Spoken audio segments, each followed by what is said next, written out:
Hello and welcome to The Essential Reads. My name is Isaac and my goal is to bring to you a bunch of classic audiobooks in an easy and accessible way. We are continuing with Sense and Sensibility by Jane Austen, and this is chapter 22. Marianne, who had never much toleration for anything like impertinence, vulgarity, inferiority of parts, or even difference of taste from herself, was at this time particularly ill-disposed from the state of her spirits to be pleased with the Miss Steeles, or to encourage their advances. And to the invariable coldness of her behaviour towards them, which checked every endeavour at intimacy on their side, Elanor principally attributed that preference of herself which soon became evident in the manners of both, but especially of Lucy, who missed no opportunity of engaging in conversation, or of striving to improve their acquaintance by an easy and frank communication of her sentiments. Lucy was naturally clever. Her remarks were often just and amusing, and as a companion for half an hour, Elanor frequently found her agreeable. But her powers had received no aid from education. She was ignorant and illiterate, and her deficiency of all mental improvement, her want of information in the most common particulars, could not be concealed from Miss Dashwood, in spite of her constant endeavour to appear to advantage. Elanor saw and pitied her for the neglect of abilities which education might have rendered so respectable, but she saw with less tenderness of feeling the thorough want of delicacy, of rectitude and integrity of mind which her attentions, her vicissitudes, her flatteries at the park, betrayed. And she could have no lasting satisfaction in the company of a person who joined insincerity with ignorance, whose want of instruction prevented their meeting in conversation on terms of equality, and whose conduct towards others made every show of attention and deference towards herself perfectly valueless.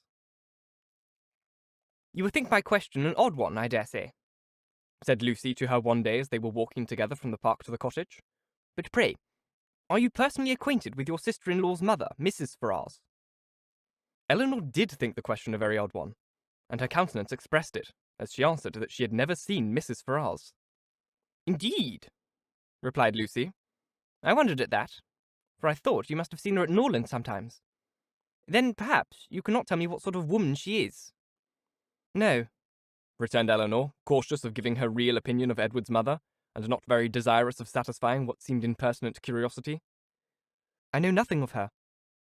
"I'm sure you think me very strange for inquiring about her in such a way," said Lucy, eyeing Elanor attentively as she spoke. "But perhaps there may be reason. I wish I might venture. But, however, I hope you will do me justice of believing that I do not mean to be impertinent." Elanor made a civil reply, and they walked on for a few minutes in silence. It was broken by Lucy, who renewed the subject again by saying, with some hesitation, "I cannot bear to have you think me impertinently curious.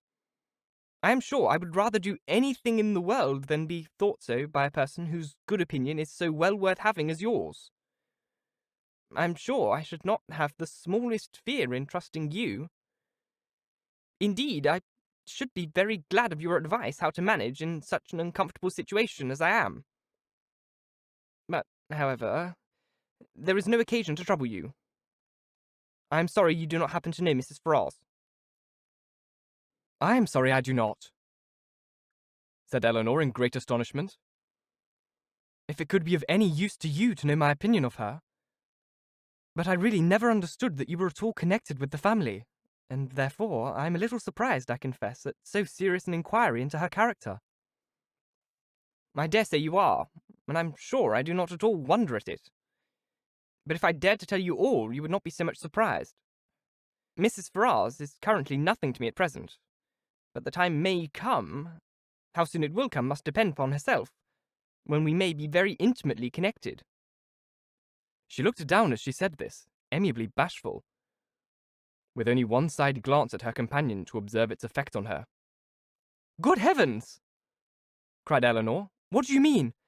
Are you acquainted with Mr. Robert Ferrars? Can it be? Can you be?" And she did not feel much delight with the idea of a sister-in-law. "No," replied Lucy. "Not to Mr. Robert Ferrars. I never saw him in my life. But," fixing her eyes upon Elanor, "to his elder brother." What felt Elanor at that moment? Astonishment. That would have been as painful as it was strong, had not an immediate disbelief of the assertion attended it. She turned towards Lucy in silent amazement, unable to divine the reason or object of such a declaration. And though her complexion varied, she stood firm in incredulity, and felt in no danger of an hysterical fit or a swoon.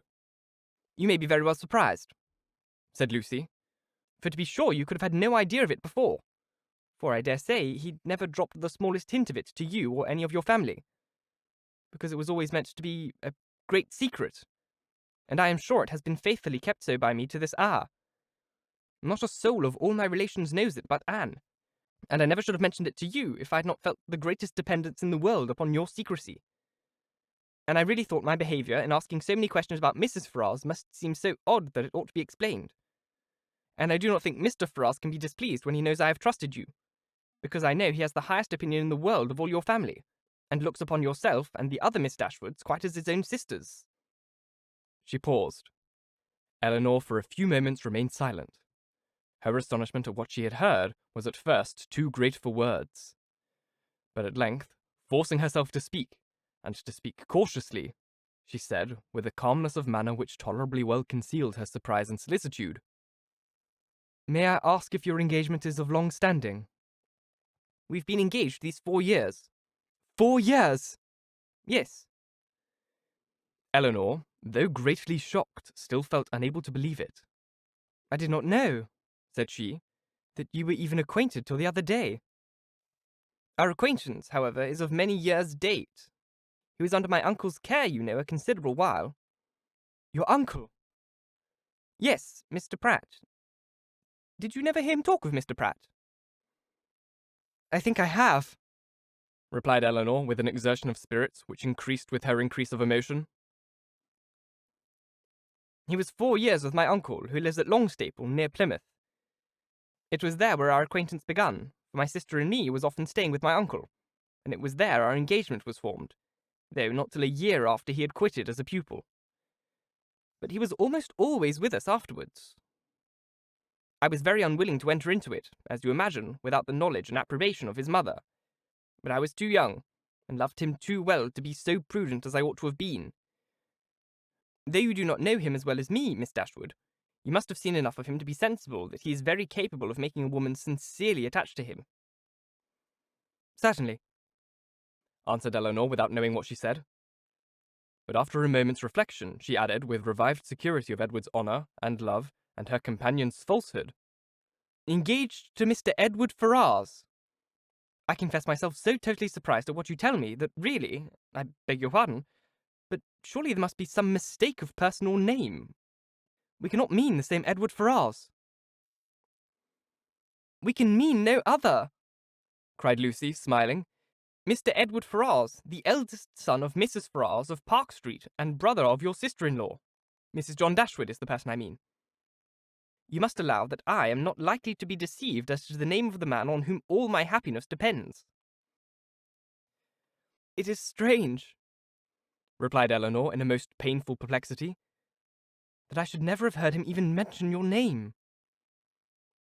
"No, considering our situation, it was not strange. Our first care has been to keep the matter secret. You knew nothing of me or my family, and, therefore, there could be no occasion for ever mentioning my name to you. And as he was always particularly afraid of his sister suspecting anything, that was reason enough for his not mentioning it." She was silent. Eleanor's security sank, but her self-command did not sink with it. "4 years you have been engaged," she said with a firm voice. "Yes, and heaven knows how much longer we may have to wait. Poor Edward! It puts him quite out of heart." Then, taking a small miniature from her pocket, she added, "To prevent the possibility of a mistake, be so good as to look at his face. It does not do him justice, to be sure, but yet I think you cannot be deceived as to the person it was drew for. I've had it above these 3 years." She put it into her hands as she spoke, and when Elanor saw the painting, whatever other doubts her fear of a too hasty decision, or her wish of detecting falsehood might suffer to linger in her mind, she could have none of it being Edward's face. She returned it almost instantly, acknowledging the likeness. "I've never been able," continued Lucy, "to give him my picture in return. which I am very much vexed at, for he has always been so anxious to get it. But I am determined to sit for it at the very first opportunity." "You are quite in the right," replied Elanor calmly. They then proceeded a few paces in silence. Lucy spoke first. "I am sure, I have no doubt in the world of your faithfully keeping this secret, because you must know of what importance it is to us not to have it reach his mother, for she would never approve of it, I dare say. I shall have no fortune, and I fancy she is an exceedingly proud woman." "I certainly did not seek your confidence," said Elanor, "but you do me no more than justice in imagining I may be depended on. Your secret is safe with me. But pardon me if I express some surprise at so unnecessary a communication. You must have at least felt that my being acquainted with it could not add to its safety." As she said this, she looked earnestly at Lucy, hoping to discover something in her countenance, perhaps the falsehood of the greatest part of what she had been saying. But Lucy's countenance suffered no change. "I was afraid you would think I was having a great liberty with you," said she, "in telling you all this. I've not known you long, to be sure, personally at least, but I have known you and your family by descriptions a great while. And as soon as I saw you, I felt almost as if you was an old acquaintance. Besides, in the present case, I really thought some explanation was due to you, after my making such particular inquiries about Edward's mother. And I am so unfortunate that I have not a creature whose advice I can ask. Anne is the only person who knows of it, and she has no judgment at all. Indeed, she does me a great deal more harm than good, for I am in constant fear of her betraying me. She does not know how to hold her tongue, as you must perceive. And I was in the greatest fright in the world t'other day, when Edward's name was mentioned by Sir John, lest she should out with it all. You cannot think how much I go through in my mind from it altogether. I only wonder that I am alive, after what I have suffered for Edward's sake these last 4 years. Everything in such suspense and uncertainty, and seeing him so seldom. We can hardly meet above twice a year. And I am sure I wonder my heart is not quite broke." Here she took out a handkerchief, but Elanor did not feel very compassionate. "Sometimes," continued Lucy after wiping her eyes, "I think whether it would not be better for us both to break off the matter entirely." As she said this, she looked directly at her companion. "But then at other times I have not resolution enough for it.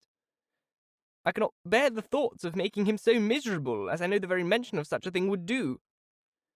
And on my own account, too, so dear as he is to me, I don't think I could be equal to it.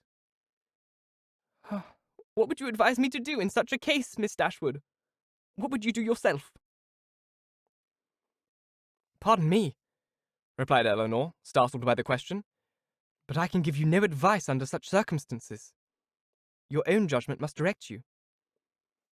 "To be sure," continued Lucy, after a few minutes' silence on both sides, "his mother must provide for him some time or other. But poor Edward is so cast down about it. Did not you think him so dreadful low-spirited when he was at Barton? He was so miserable when he left us at Longstaple to go to you, that I was afraid you would think him quite ill." "Did he come from your uncle's, then, when he visited us?" "Oh yes, he had been staying a fortnight with us. Did you think he came directly from town?" "No," replied Elanor, most feelingly sensible of every fresh circumstance in favour of Lucy's vivacity. "I remember he told us that he had been staying a fortnight with some friends near Plymouth." She remembered, too, her own surprise at the time at his mentioning nothing further of those friends, at his total silence with respect even to their names. "Did you not think him sadly out of spirits?" repeated Lucy. "We did indeed, particularly so when he first arrived." "I begged him to exert himself, for fear you should suspect something was the matter. But it made him so melancholy not being able to stay more than a fortnight with us, and seeing me so much affected. Poor fellow, I am afraid it is just the same with him now, for he writes in wretched spirits. I heard from him just before I left Exeter," taking a letter from her pocket and carelessly showing the direction to Elanor. "You know his hand, I dare say. A charming one it is. But that is not written so well as usual. He was tired, I dare say, for he had just filled the sheet to me as full as possible." Elanor saw it was his hand, and she could doubt no longer. The picture she had allowed herself to believe had been accidentally obtained. It might not have been Edward's gift, but a correspondence between them by letter could subsist only under a positive engagement, could be authorized by nothing else. For a few moments she was almost overcome. Her heart sank within her, and she could hardly stand.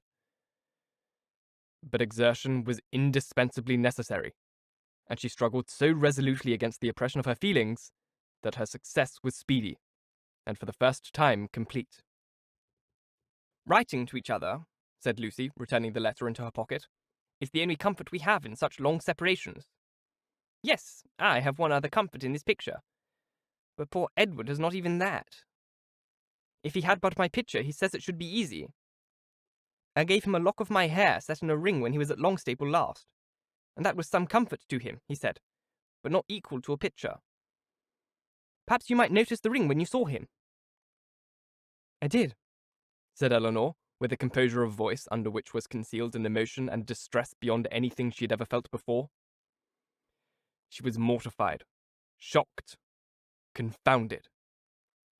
Fortunately for her, they had now reached the cottage, and the conversation could be continued no further. After sitting with them for a few minutes, the Miss Steeles returned to the park, and Elanor was then at liberty to think and be wretched. Thank you so very much for listening. If you enjoyed, please like, comment, share, all that jazz, and if you really enjoyed, do subscribe because there is more to come. If you're listening on podcasts, please leave a review as it helps get this in front of as many people as possible, and reading your reviews really makes my day. If you want to support the show further, you can click on the Ko-Fi link, which is on screen just here or in the description box. It is just a direct way to donate to the show, support this, support me, etc. And if you're on YouTube, you can you can just donate direct on YouTube as well, which is also super helpful. My God, this is plot twist. Hope you're enjoying it. Hopefully the plot picks up now, because my God, it's been 100 pages and it's just been people drinking tea. My God. Anyway, once again, thank you so very much for listening, and until next time, bye-bye.